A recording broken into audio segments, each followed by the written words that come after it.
massa aksi gabungan dari Badan Penelitian Independen Kekayaan Penyelenggara Negara bersama Pengawas Anggaran Republik Indonesia menggelar aksi damai di Dinas Kehutanan Sumsel dan di Mapolda Sumsel, Senin, 8/5. Dari pantauan demo di Mapolda Sumsel, puluhan massa aksi yang sebagian besar warga masyarakat Teluk Limau melaporkan dugaan pengrusakan lahan di Desa Teluk Limau, Kecamatan Gelumbang, Kabupaten Muara Enim.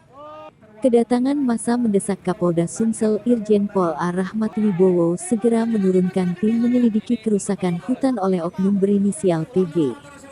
Kita unjuk rasa terhadap pengerusakan hutan di Desa Teluk Limau. Kita meminta Polda Sumsel untuk menangkap pelaku pengerusakan hutan di Desa Teluk Limau, Saudara TB, tegas Feryandi. Ketua DPW Badan Peneliti Independen Kekayaan Penyelenggara Negara dan Pengawas Anggaran Republik Indonesia, BPIK PNPA RI. Teruskan ke Rimsus dan Kapolda untuk ditindaklanjuti. Sudah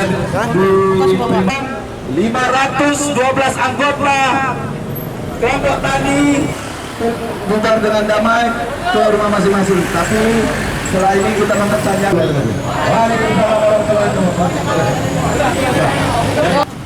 Terima kasih. Terima kasih. Ya, kita dalam rangka aksi unjuk rasa terhadap perusakan hutan di Desa Teluk Limau. Kita meminta Polda Sumatera Selatan untuk menangkap perusakan hutan yang di Desa Teluk Limau, Saudara TB. Itu saja. Terus kedepannya apa?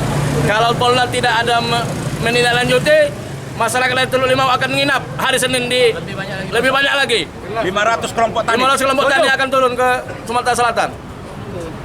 Mantap. Itu Tegakkan undang-undang lingkungan hidup.